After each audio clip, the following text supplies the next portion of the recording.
Hello welcome students on our online education channel. आज हम विद्युत क्षेत्र में हमने कल विद्युत क्षेत्र के बारे में पढ़ा। विद्युत क्षेत्र के काफ़ी एग्जाम्पल भी हमने किए थे।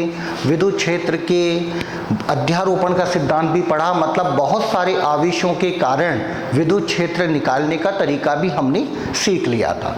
आज की वीडियो में हम पहले करेंगे विद्युत क्षेत्र के एक दो तरह के क्वेश्चन हम और लेके बात करेंगे और फिर चैप्टर को आगे कंटिन्यू करेंगे।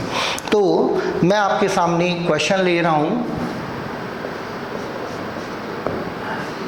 टाइम ऑफ फॉल का क्वेश्चन है। क्या प्रॉब्लम है? टाइम ऑफ फॉल, गिरने में लगा समय। कैसे क्वेश्चन होते हैं? जैसे मान लो मैंने आपको ये एक प्लेट दी, ये दूसरी प्लेट, मैंने कहा ये पॉजिटिव प्लेट है और ये नेगेटिव प्लेट है। इनके बीच में विद्युत क्षेत्र का मान है 2 गुणा 10 की घात 4 न्यूटन अपॉन कूलम। कितना विद्युत क्षेत्र है? 2 गुणा 10 की घात 4 न्यूटन अपॉन कूलम। यहाँ पर एक आवेश, मतलब हम प्रोटॉन ले लेते हैं। ये आपका प्रोटॉन है, ये नीचे गिर रहा है, बिल्कुल नीचे गिरेगा। क्यों?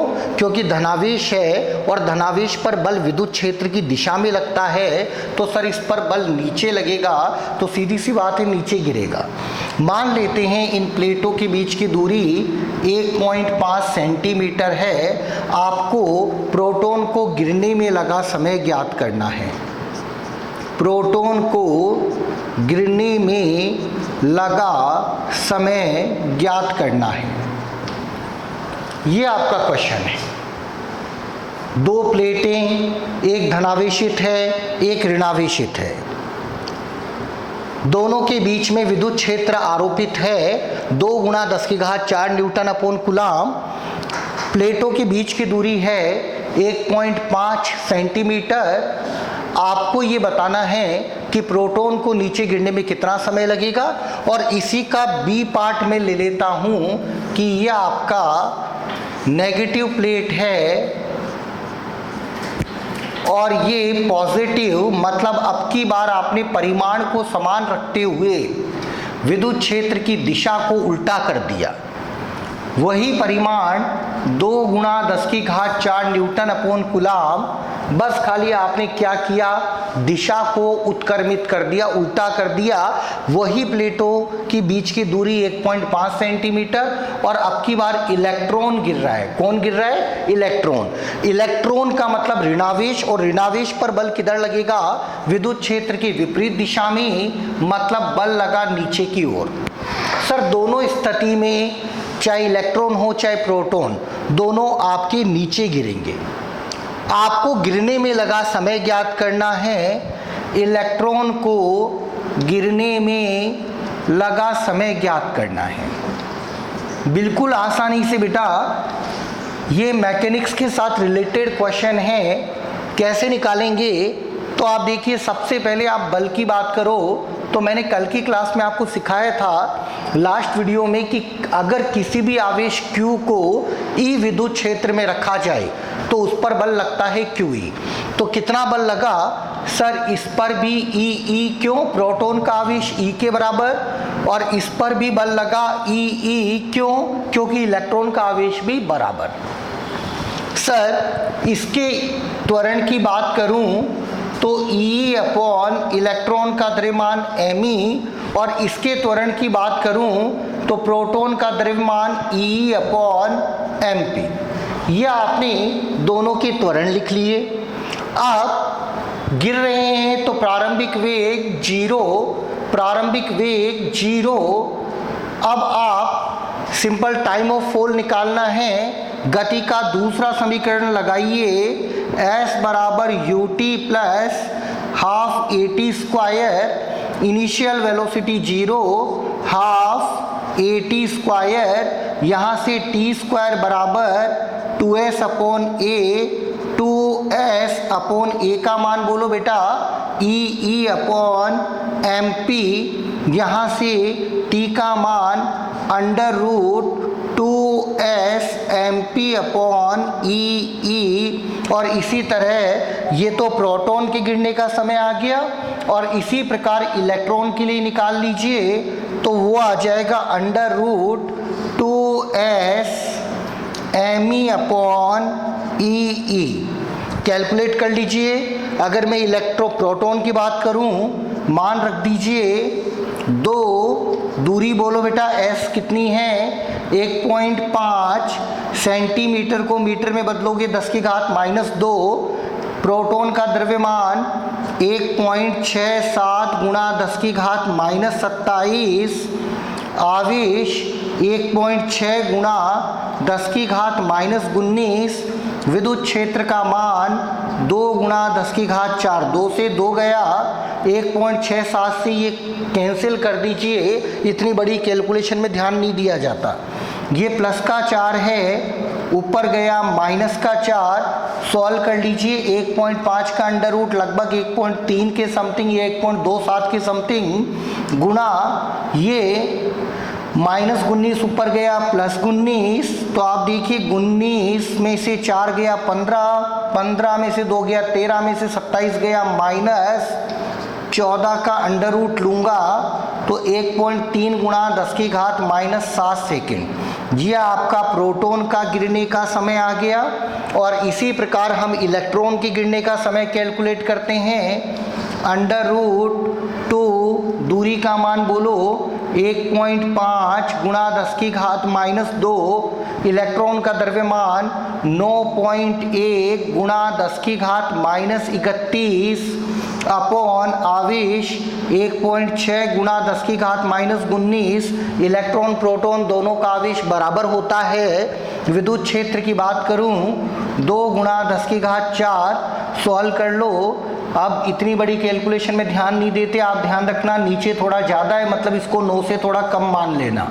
तो 9 का अंडर रूट 3 होता है, तो मैं इसको लगभग 2.9 ले लेता हूँ और घातों को सॉल्व कर लीजिए। ये -15 ऊपर गया +15, ये आपका -18 का अंडर रूट -9 सेकेंड। इस तरह आप इलेक्ट्रॉन और प्रोटॉन दोनों के फॉल का टाइम आपने कैलकुलेट करा। किसमें ज़्यादा समय लग रहा है? सर प्रोटॉन को ज़्यादा समय लगेगा, इलेक्ट्रॉन को कम समय लगेगा। प्रोटॉन को गिरने में लगा 1.3 गुणा 10 की घात -7 सेकेंड और इलेक्ट्रॉन को गिरने में लगा 2.9 गुणा 10 की घात -9 सेकेंड। एक और बात, यहाँ पर मैंने गुरुत्वीय क्षेत्र की गणना नहीं करी है। यहाँ पर मैंने गुरुत्वीय क्षेत्र को कम माना, क्योंकि ये बात मैं पहले भी बता चुका हूँ कि विद्युत बल शक्तिशाली बल है, उसके सामने गुरुत्वीय बल को छोड़ा जा सकता है। तो आप यहाँ पर इस तरह मैकेनिक्स के क्वेश्चन को इक्वेशन लगाकर आप सॉल्व करेंगे। एक और क्वेश्चन मैं आपके सामने इंट्रोड्यूस कर रहा हूँ, आप देखिए जब तक इसको।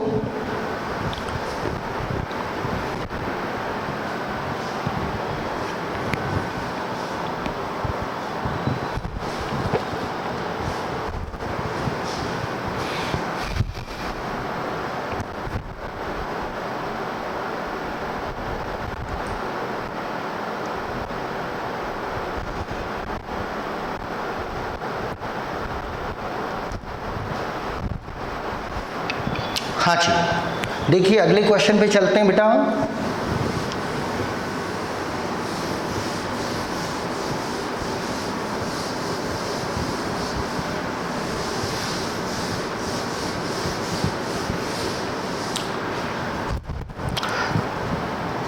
क्वेश्चन है, ये आपके पास 2 प्लेट हैं, आपकी ये प्लेट पॉजिटिव है और ये प्लेट नेगेटिव है। विद्युत क्षेत्र आपको पता है प्लस से माइनस की ओर होगा। यहाँ से मध्य से आपने एक इलेक्ट्रॉन को छोड़ा, u वेग से प्रक्षेपित किया। कितने वेग से? u वेग से। जब ये प्लेट के अंत पर पहुंचेगा तब आपको एक बात तो क्लियर है, सीधा नहीं जाएगा। क्यों नहीं जाएगा सर? विद्युत क्षेत्र इधर है तो इलेक्ट्रॉन पर बल लगेगा ऊपर की ओर, ये बात मैं आपको बता चुका हूं। ऋणावेश पर बल लगेगा विद्युत क्षेत्र की विपरीत दिशा में। तो यहाँ पर इलेक्ट्रॉन ऋणावेशित है, विद्युत क्षेत्र नीचे है, तो बल ऊपर लगेगा, तो इसकी गति होगी परवलयाकार। और आपको ये y का मान बताना है कितना डिफ्लेक्शन हुआ जब इस प्लेट के फार एंड पर पहुंचेगा, मतलब जब इलेक्ट्रॉन इस प्लेट के एंड पर पहुंचेगा तो इसका ऊर्ध्वाधर दिशा में कितना विस्थापन होगा, ये आपको बताना है।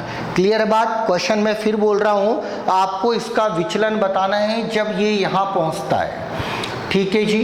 तो सबसे पहला काम तो आपका वही, x दिशा में प्रारंभिक वेग बताओ कितना है u, y दिशा में प्रारंभिक वेग बताओ बेटा 0, y दिशा में नहीं चल रहा।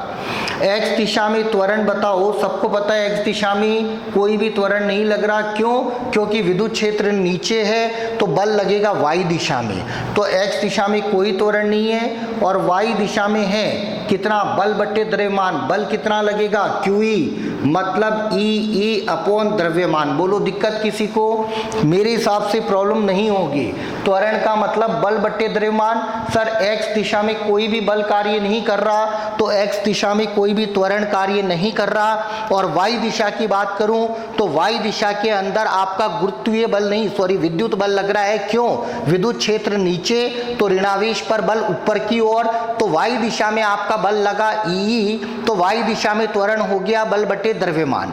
अब x दिशा में गति का समीकरण लगा दीजिए, uxt ax t स्क्वायर, और ऐसे ही y दिशा में लगा दीजिए uyt ay t स्क्वायर। यहाँ से x की बात करूं तो जब ये यहाँ पहुँचता है, मान लेते हैं समय t हो चुका, कितने समय पर पहुँचा? t समय पर, तो t समय रखकर l बराबर ux का मान u, समय निकाल लो, ax का मान 0, मतलब प्लेट के सिरे तक पहुँचने में टाइम लगा l अपॉन u, मतलब इतने समय पर ये इलेक्ट्रॉन यहाँ पहुँच जाएगा, इतने समय पर इलेक्ट्रॉन यहाँ पहुँच जाएगा। अब इस समय पर y का मान निकाल लो, तो रख दीजिए t की जगह, तो y का मान आ गया uy आपका 0, 1/2, ay का मान e अपॉन m, और समय का मान l अपॉन u का स्क्वायर, तो आंसर आ गया e l square 2mu square. ये आपका y दिशा में विस्थापन। तो इस तरह के क्वेश्चन भी अब आप निकाल सकते हैं। सर कोई बड़ी बात नहीं है, सिर्फ एक ही बात ध्यान रखनी है, जब भी किसी आवेश को हम ई विद्युत क्षेत्र में रखते हैं उस पर क्या लगता है? उस पर एक बल लगता है, कितना? QE, त्वरण कितना लगेगा? QE अपॉन m, और फिर बाद में सिंपल गति के समीकरण निकालकर और आप कुछ भी कर सकते हो। क्लियर बात? तो आपको अगर वेग पूछा जाए तो वेग निकाल देना, विस्थापन पूछा जाए विस्थापन निकाल देना। सेम आपको वही मैकेनिक्स की इक्वेशन काम में लेते हुए आगे बढ़ते हैं।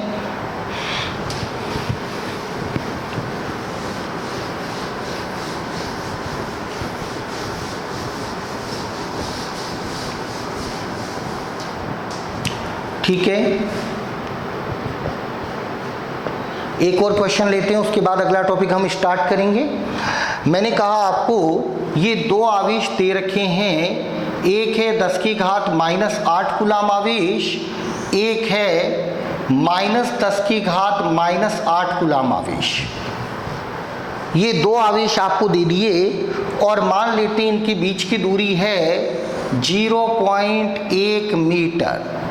आपको इनके मध्य बिंदु A पर और इस प्लस वाले आवेश, दोनों प्लस के Q माइनस का Q परिमाण समान है, चिन्ह विपरीत है, प्लस Q से बाईं और बिंदु B जिसकी दूरी यहाँ से 0.05 मीटर है, मतलब आपको बिंदु A पर, बिंदु B पर और एक और बिंदु हम लेके चलते हैं, वो हमारा है इसके लंब समद्वि भाजक पर, ये ले लेता हूँ मैं बिंदु C, इसकी यहाँ से भी दूरी बेटा 0.1 मीटर है और यहाँ से भी दूरी बेटा 0.1 मीटर है। मतलब ये एक समबाहु त्रिभुज बन गया। तो आपको इस डायग्राम को समझिए, डायग्राम कॉम्प्लिकेटेड नहीं है। ये आपका एक आवेश है 10 की घात -8 कूलाम और दूसरा आवेश है -10 की घात -8 कूलाम। दोनों आवेशों के परिमाण समान हैं, चिन्ह विपरीत हैं। इनके बीच की दूरी है 0.1 मीटर। आपको इनको मिलाने वाली रेखा के मध्य बिंदु पर प्लस वाले आवेश से बाईं ओर 0.05 मीटर पर और इनके लंब समद्वि भाजक जिसकी यहाँ से दूरियां 0.1 मीटर है, आपको ए, बी और सी तीनों पर आपको विद्युत क्षेत्र ज्ञात करना है। पहले हम बात करते हैं बिंदु ए पर। कहाँ निकाल रहे हैं बेटा?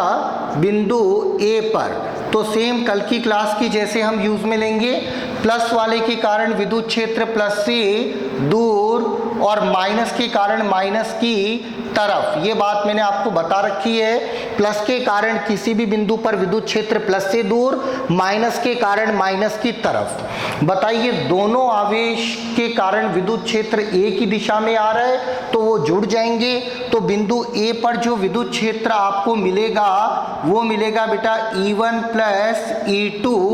E1 इसके कारण KQ अपॉन दूरी बताओ बेटा, मध्य बिंदु है तो आप समझ गए, इसकी आधी कर दो तो 0.05 का स्क्वायर प्लस E2 इसके कारण बोलो कितनी दूरी है बेटा? 0.1 की आधी कर दो 0.05 का स्क्वायर मतलब 2KQ 0.05 का स्क्वायर। यहाँ से ए बिंदु पर आपका विद्युत क्षेत्र निकला 2K का मान 9 गुणा 10 की घात 9, Q का मान 10 की घात -8 कूलाम और 0.05 का स्क्वायर का मतलब 25 गुणा 10 की घात -4। ये 9 से 8 10 हो गया, 9 इंटू 2 18 इंटू 10 180 अपॉन 25 और ये 10 की घात 4 हो गया, -4 ऊपर जाके तो ए बिंदु पर आ गया 7.2 गुणा 10 की घात 4 न्यूटन अपॉन कूलाम। ये कहाँ पर निकाल दिया बेटा? बिंदु ए पर। इसी प्रकार अब बिंदु बी की बात करते हैं। तो बिंदु बी पर प्लस वाले के कारण प्लस से दूर E1, माइनस वाले के कारण माइनस की तरफ E2। आप देखिए दोनों सदिश विपरीत दिशा में हैं। विपरीत दिशा में है तो एक दूसरे को क्या करेंगे? घटा देंगे। तो यहाँ पर बिंदु बी पर बात करूँ तो बिंदु बी पर आपको मिलेगा EB बराबर E1 माइनस E2। E1 किसके कारण है? प्लस वाले के कारण।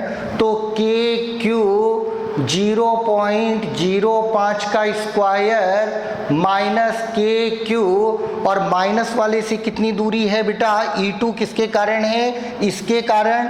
और यहाँ से दूरी हो गई 0.15 मतलब 0.15 का स्क्वायर। यहाँ से KQ बाहर आ गया 1/25 गुणा 10 की घात -4 1/225 इंटू 10 की पावर -4। यहाँ तक कोई प्रॉब्लम आपको? आगे देखिए, K को हमने लिख दिया 9 गुणा 10 की घात 9, Q का मान 10 की घात -8, 10 की घात -4 कॉमन आ गया। लघुत्तम ले लेता हूँ 225, 225 से 25 9 बार, एक बार ये आपका 10 की घात 9 10 बचा मतलब 90 गुणा 10 की घात 4 8/225 45 से 2 बार 45 से 5 बार 8 इंटू 2 16 16/5 मतलब 3.2 गुणा 10 की घात 4 न्यूटन अपॉन कूलाम। ये आपको मिला बिंदु बी पर। आपने एक ही क्वेश्चन में बिंदु ए पर भी विद्युत क्षेत्र निकाल लिया, बिंदु बी पर भी निकाल लिया। अब तीसरी बात करेंगे बेटा कहाँ पर? बिंदु सी पर। तो बिंदु सी आपका लंब समद्विभाजक पर है। यहाँ से दूरी 0.1 मीटर, यहाँ से 0.1 और ये दूरी भी 0.1, मतलब आप समझ गए ये समबाहु त्रिभुज बन गया सर।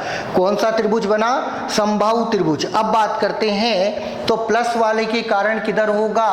प्लस से दूर ये आपका E1, माइनस के कारण माइनस की तरफ ये आपका E2 सर, ये कोण 60 डिग्री है, ये कोण आपका 120 डिग्री, परिणामी आपका यहाँ आ जाएगा बीचों बीच। क्यों? क्योंकि E1 और E2 दोनों का मान बराबर है, आवेश भी बराबर, दूरियां भी बराबर। तो आप सबसे पहले E1 E2 लिख लीजिए। अब मैं निकाल रहा हूं तीसरे नंबर पर बिंदु C पर। बोलो बिंदु C पर E1 का मान KQ अपॉन दूरी बोलो बेटा 0.1 का स्क्वायर, और यही मान E2 का आएगा KQ अपॉन 0.1 का स्क्वायर। आप देख सकते हो दोनों का परिमाण समान है और दिशा आपकी 120 डिग्री है। तो मैंने बताया था जब भी दो सदिश परिमाण समान हो और कोण 120 डिग्री हो तो परिणामी आपका इन्हीं के बराबर आ जाएगा, मतलब under root E1 square E2 square 2E1 E2 cos 120 degree. मान रख दीजिए E2 की जगह E1। तो बिंदु C पर बात करें तो EC बराबर अंडर रूट, बोलो बेटा E2 की जगह E1 रख रहा हूं तो E1 स्क्वायर 2E1 स्क्वायर कोस 120 का मतलब -1/2, ये माइनस से गया तो EC बराबर E1 और E1 का मान कितना है? KQ अपॉन 0.1 का स्क्वायर। यहाँ से K का मान 9 गुणा 10 की घात 9, Q का मान 10 की घात -8 और ये 10 की घात -2। तो आपका C पर आ गया 9 गुणा 10 की घात 3 न्यूटन अपॉन कूलाम। इस तरह आपने A बिंदु, B बिंदु और C बिंदु, तीनों बिंदुओं पर आपने विद्युत क्षेत्र ज्ञात किया। इससे बढ़िया क्वेश्चन नहीं हो सकता है। यहाँ पर आपने एक दिए गए आवेश वितरण के कारण 3 अलग अलग बिंदुओं पर विद्युत क्षेत्र ज्ञात किया। आप तीनों बिंदुओं पर एक बार देखने का तरीका निकाल लीजिए, देख लीजिए आराम से।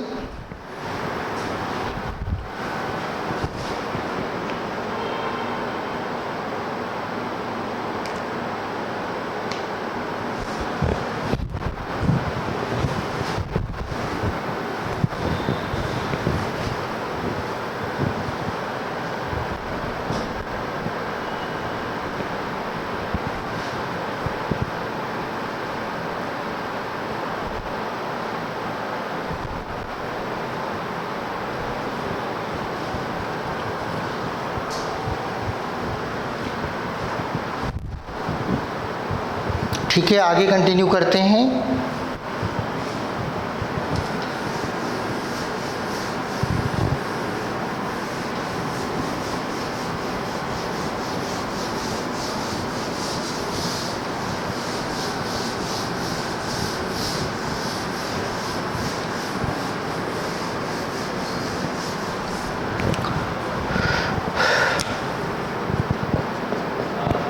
नेक्स्ट टॉपिक हम लेते हैं बेटा विद्युत द्विध्रुव की बात करते हैं।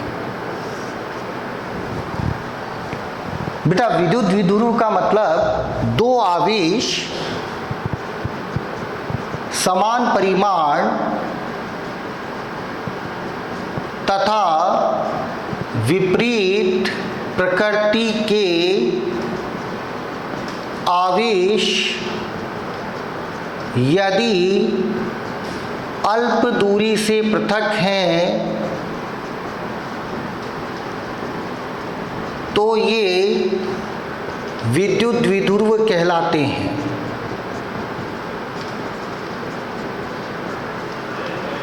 तो ये विद्युत द्विध्रुव कहलाते हैं। दो समान परिमाण तथा विपरीत प्रकृति के आवेश यदि अल्प दूरी से पृथक हैं तो इस व्यवस्था को हम विद्युत द्विध्रुव का नाम देते हैं। यह आपका एक आवेश है -Q, एक आवेश है +Q, ये इनका केंद्र है। सर कुल आवेश कितना होगा द्विध्रुव पर बेटा? तो कुल आवेश द्विध्रुव पर होगा 0 और कुल आवेश 0 है। और बेटा एक और बात, वैसे आवेश का कोई केंद्र नहीं होता है, लेकिन द्विध्रुव के केस में हम द्रव्यमान केंद्र के अकॉर्डिंग क्वेश्चन को कर सकते हैं। द्रव्यमान के क्वेश्चनों में द्रव्यमान केंद्र पर संपूर्ण आवेश संकेंद्रित माना जा सकता था, आवेश में ऐसा नहीं होता। आवेश के केस में आप कभी भी द्रव्यमान केंद्र का कॉन्सेप्ट नहीं लगाएंगे। ऐसा नहीं कि आपको एक छड़ दी और आपको बोला जाए कि भैया इस छड़ पर क्यों आवेश है, आप इसके कारण यहाँ पर विद्युत क्षेत्र निकालो, और आप लगा दो, बोला सर बीच में मान लेते हैं और यहाँ से दूरी नाप के निकाल देते हैं। ऐसा नहीं करना है। आवेश के केस में कभी भी द्रव्यमान केंद्र का कॉन्सेप्ट नहीं होता, द्रव्यमान का केंद्र होता है, आवेश का नहीं होता। तो आप यहाँ पर ध्यान रखिए, द्विध्रुव के क्वेश्चनों में आप केंद्र पर संपूर्ण आवेश संकेंद्रित मानकर इस क्वेश्चन को कर सकते हैं।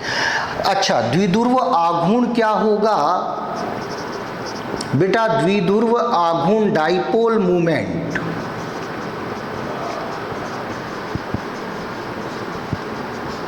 द्विध्रुव आघूर्ण का मतलब क्या है? मान लेते हैं इन दोनों के बीच की दूरी 2a है, तो द्विध्रुव पर स्थित किसी एक आवेश व इनके बीच की दूरी के गुणनफल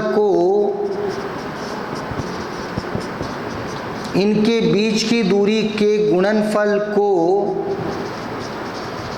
द्विध्रुव आघूर्ण कहते हैं। P से व्यक्त करते हैं Q गुणा बीच की दूरी 2a।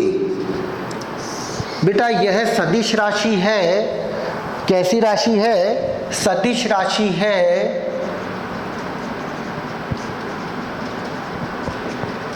दिशा इसकी फिक्स है बेटा, -q से +q की ओर। इसकी दिशा सदैव ही -q से +q की ओर होती है। मतलब ये -q, ये +q, तो इसकी दिशा -q से +q की ओर होगी। अलग पेन से बना देता हूं, आपको दिक्कत ना आए। ये लो, -q से +q की ओर। अगर आपके पास एक से ज़्यादा अरेंजमेंट आ जाए तो कुल द्विध्रुव आघूर्ण सबका सदिश योग होगा। और एक और कॉन्सेप्ट, आप हमेशा ये मत समझना कि सर दो बिंदु आवेश हो, द्विध्रुव तो कोई भी बन सकता है। इसके लिए आप ट्रिक ध्यान रखना, इन क्वेश्चनों में आप लगा सकते हो। जैसे मान लेते मैंने आपको एक छड़ दी, मैंने कहा इस पर एक समान रूप से Q आवेश वितरित है और आपको इसकी लंबाई दे रखी है L, और आपको यहाँ से L दूरी पर एक और आवेश दे दिया और वो है -q। बताओ ये विद्युत द्विध्रुव है क्या? बिल्कुल है सर। द्विध्रुव का एक ही कॉन्सेप्ट, कुल आवेश का मान 0 आना चाहिए। तो ये +q, ये -q, कुल मिलाकर कितना आवेश आया? 0। तो ये सारे एक विद्युत द्विध्रुव का निर्माण कर रहे हैं। और द्विध्रुव आघूर्ण निकालने के लिए आप इसके द्रव्यमान केंद्र से दूरी काउंट कर लेना। तो छड़ का द्रव्यमान केंद्र कहाँ होता है? बीचों बीच। तो आप इस आवेश Q को यहाँ मान लीजिए।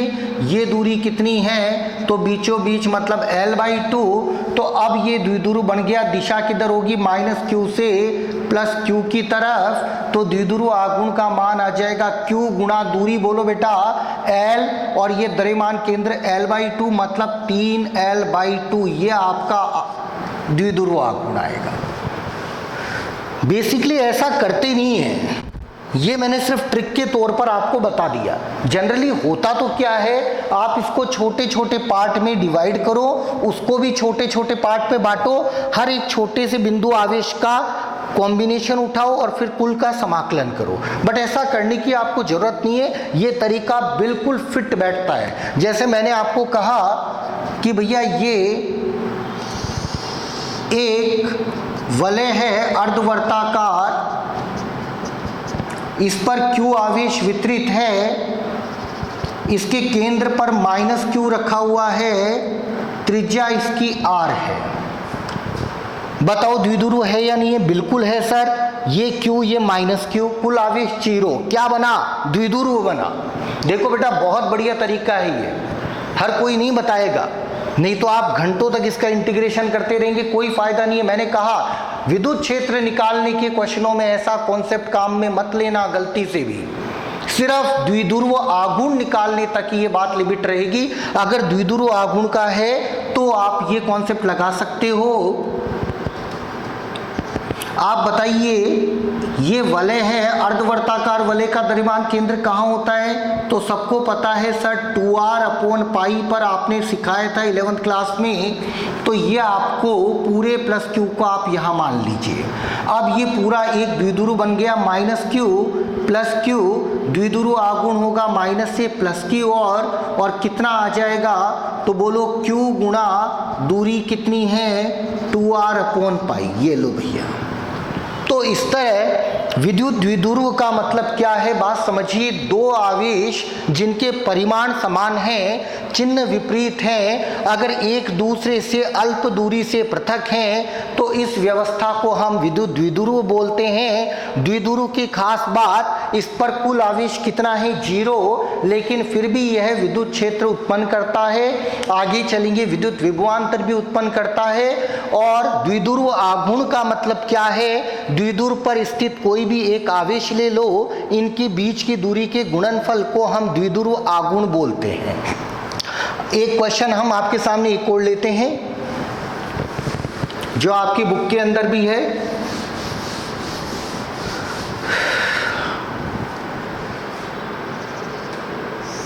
ये दो आवेश हैं -Q, समबाहु त्रिभुज, तीसरे शीर्ष पर रखा हुआ है +2Q। आपको निकाय का द्विध्रुव आघूर्ण ज्ञात करना है, लंबाई L है।